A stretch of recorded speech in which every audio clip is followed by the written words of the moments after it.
نحمده ونصلي على رسوله الكريم اما بعد فاعوذ بالله من الشیطان الرجیم بسم اللہ الرحمن الرحیم۔ سورت عبس چل رہی ہے جی، آیت نمبر 11 سے لے کے 16 تک۔ تجوید کے قواعد کے مطابق پڑھتے ہیں کلا۔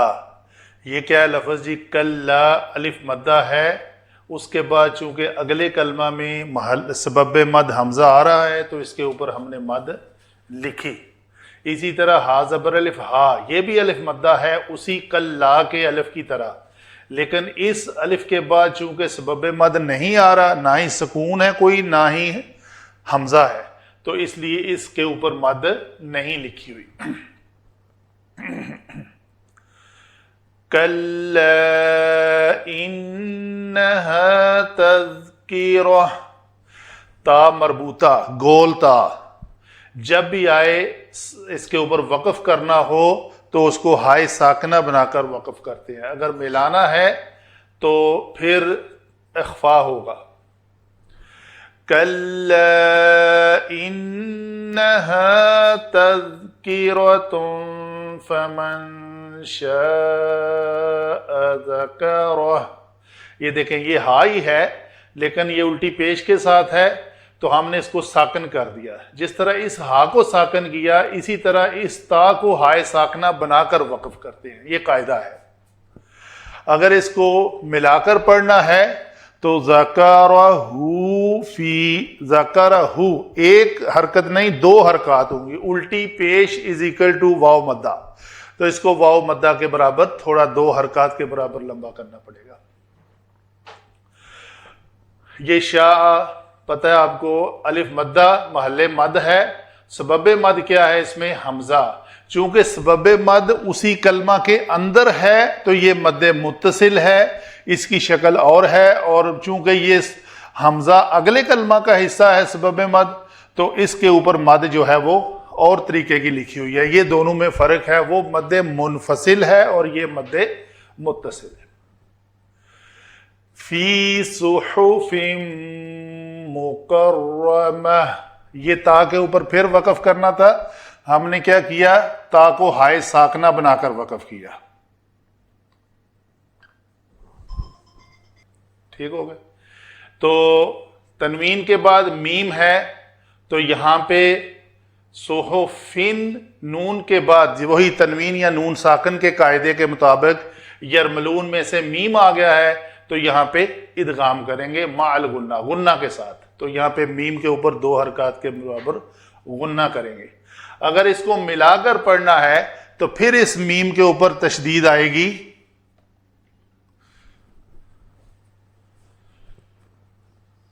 فی صحف مکرمۃ مرفوعۃ مطہرہ، تو یہاں پہ تا کو پھر ہائے ساکنہ بنا کر ہم نے وقف کیا۔ اگر اس آیت کو اس آیت کے ساتھ ملا کر پڑھنا ہے تو تنوین کے بعد حرف با آ رہا ہے تو اقلاب کا قاعدہ ہوگا، اس تنوین کی نون کو میم سے بدل کر پڑھیں گے۔ اسی طرح مصحف میں اس کے اوپر میم لکھی ہوتی ہے، جیسے یہ میم کی را من نون ہے، اصل میم مطلب پڑھنے میں میم کے نیچے جو تنوین ہے وہ پڑھی جائے گی من، تو من کا جو نون ہے اس کے بعد یہ با آ رہا ہے تو اس لیے اس نون کو میم سے بدل کر پڑھیں گے۔ پڑھتے ہیں ایک بار، مرفوعۃ مطہرۃ بأیدی سفرۃ کرام بررہ، بررہ یعنی را کو جب پر کرنا ہے تو اس سے پہلے با بارارہ ایسے نہیں ہونا چاہیے، با نہیں پر کرنی، با کو پتلا رکھنا ہے، بررہ، آخر میں تا کو ہائے ساکنہ بنا کر پڑھیں گے۔ یہ ہوئی جی تجوید کے بارے میں چھوٹے سے قواعد کے بارے میں ڈسکشن۔ تو آگے چلتے ہیں علم صرف۔ کلا، کلا جو ہے اس کو کہتے ہیں جی حرف ردع و زجر، ڈانٹ ٹپٹ کے لیے جو کلمہ استعمال ہوتا ہے یہ وہ ہے۔ انا جو ہے وہ حرف ہے مشبہ بالفعل، ہا یہ ہے ضمیر متصل،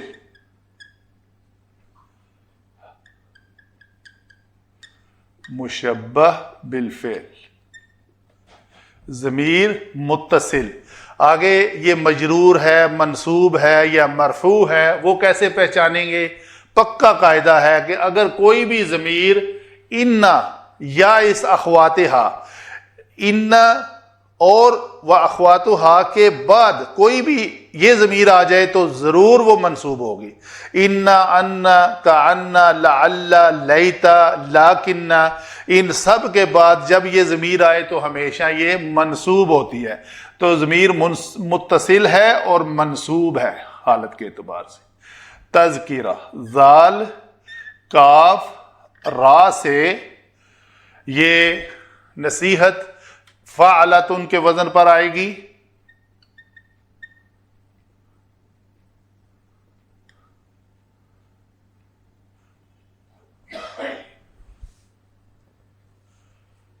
ذکر جی، ذال کاف را مادہ سے یہ اسم مصدر ہے اور یہ تفعیلتن کے وزن پر،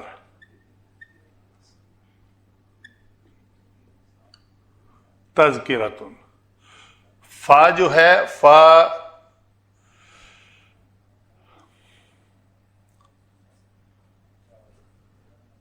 عطفہ ہے، من شرطیہ، شا شین یا اور حمزہ مادہ سے شیعہ ہو کر یہ لفظ یا شین کے اوپر زبر کی وجہ سے الف سے بدلی تو اوپر مد آ گئی، شا۔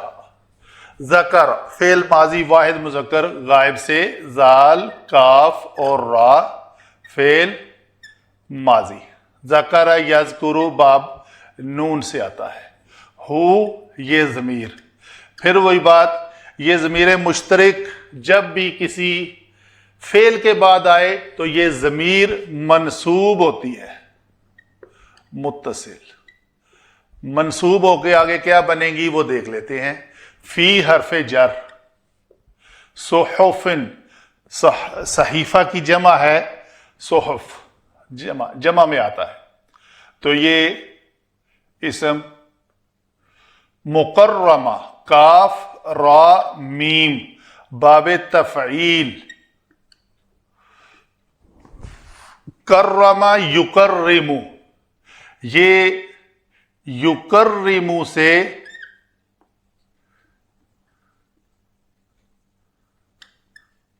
اسم الفاعل اگر بنے گا تو کیسے؟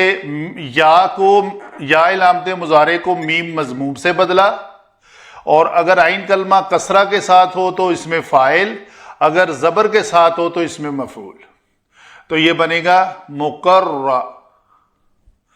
آگے میم کے بعد تا مربوطہ لگا دی، بڑا آسان ہے، تو مکرمہ تن۔ مرفوعتن یہ بھی بڑا معروف لفظ ہے، پہلے ہی لیکچر میں ہم نے پڑھا تھا، را فا اور عین مادہ سے مفعول کے وزن پہ، مفعولتن کے وزن پر مرفوعتن۔ مطہرہ یہ بھی لفظ مکرمہ کے وزن پر تا ہا اور را مادہ سے باب تفعیل اور اس میں مفعول، سیم وہی پیٹرن آئے گا۔ با حرف جر، عید، یا، دال اور واو، اسے جمع مکسر کہتے ہیں جی۔ یہ اف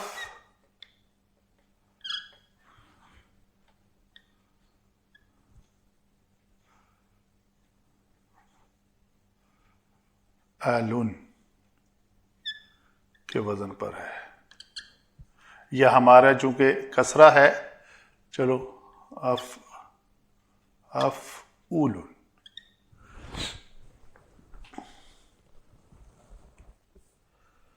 تو یہ بن جائے گا ایدون.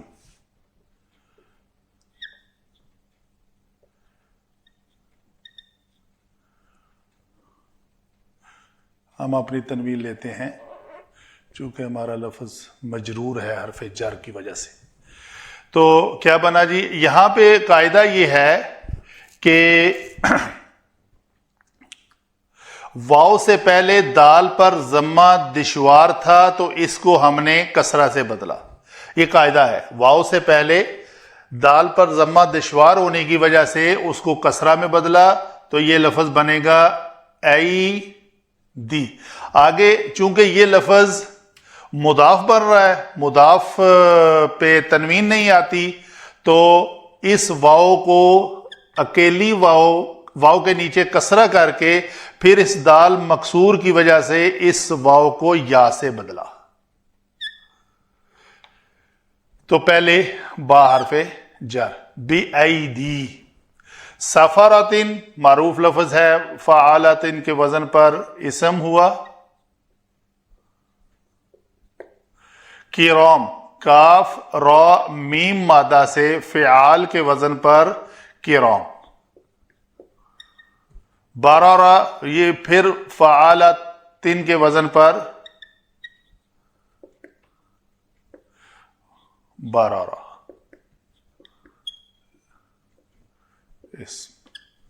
یہ ہوئی جی ہماری علم صرف کے مطابق الفاظ کے اوپر بحث کہ کیسے ایک لفظ اپنے مصدر سے اس شکل تک پہنچا. آگے چلتے ہیں علم نحو. علم نحو میں دیکھتے ہیں کہ ان کا آپس میں ربط کیا ہے. جی علم نحو میں پہلا ہی کلمہ ہم نے کہا حرف ردع و زجر ڈانٹ ڈپٹ کے لیے استعمال ہوتا ہے.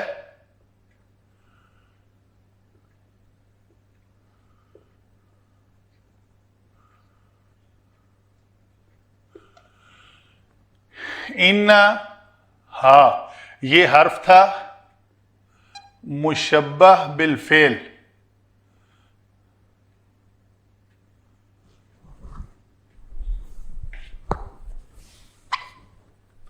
تو اسم ہا جو ہے اس کو ہم کہیں گے اسم ان، حرف مشبہ. تذکرتن کیا ہے جی؟ یہ اس کی خبر ہے، یہ حالت رفع میں ہے. ہر کلمے کو ہم دیکھتے ہیں کہ وہ رفع نسبی جری. کیا وجہ ہے؟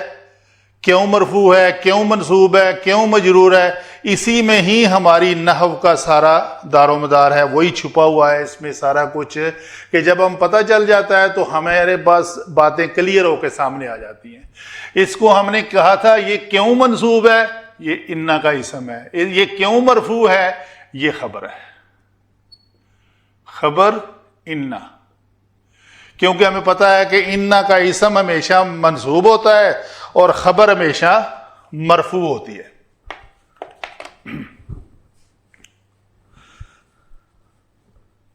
آگے چلتے ہیں فمن. تو من کو ہم نے کہا یہ شرطیہ ہے. من شرطیہ ہو کر یہاں پر مبتدا بن رہا ہے.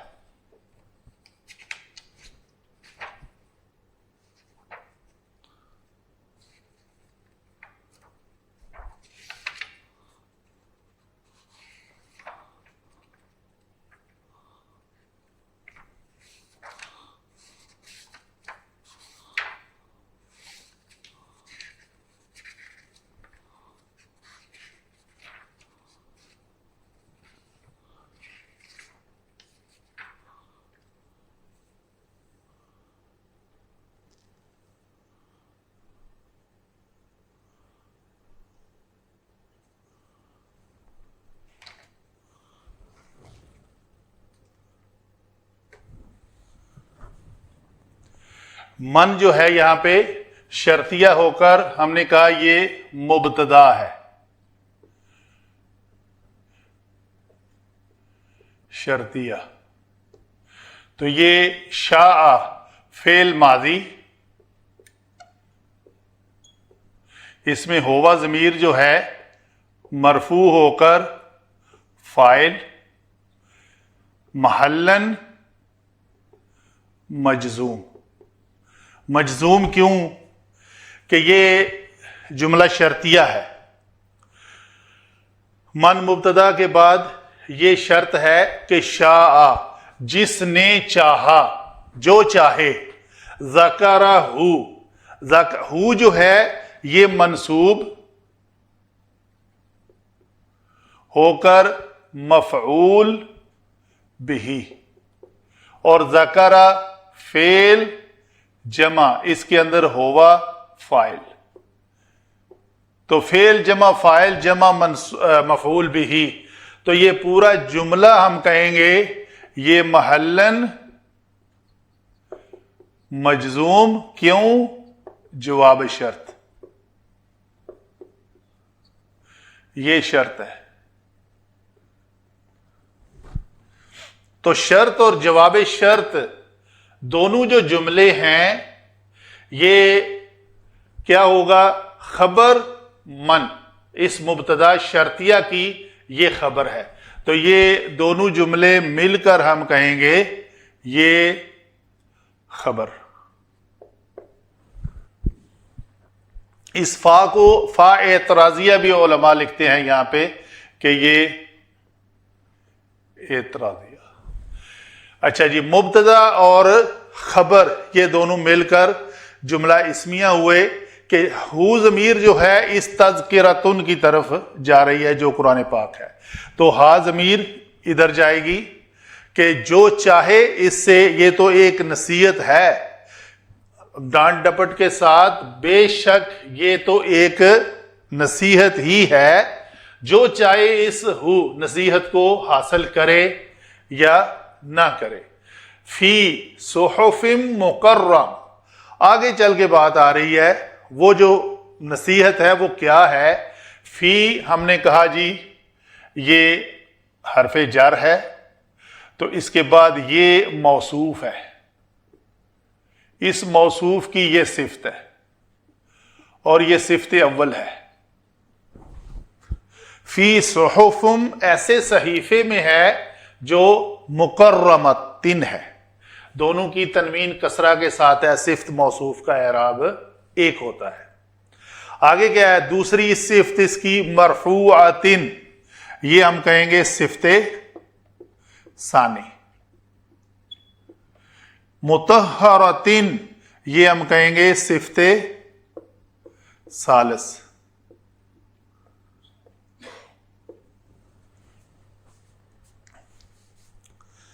آگے بھی چلتے ہیں۔ بِأَيْدِي، ہاتھوں میں۔ سفراتن، یہ ہے جی یہاں پہ یہ مضاف ہے،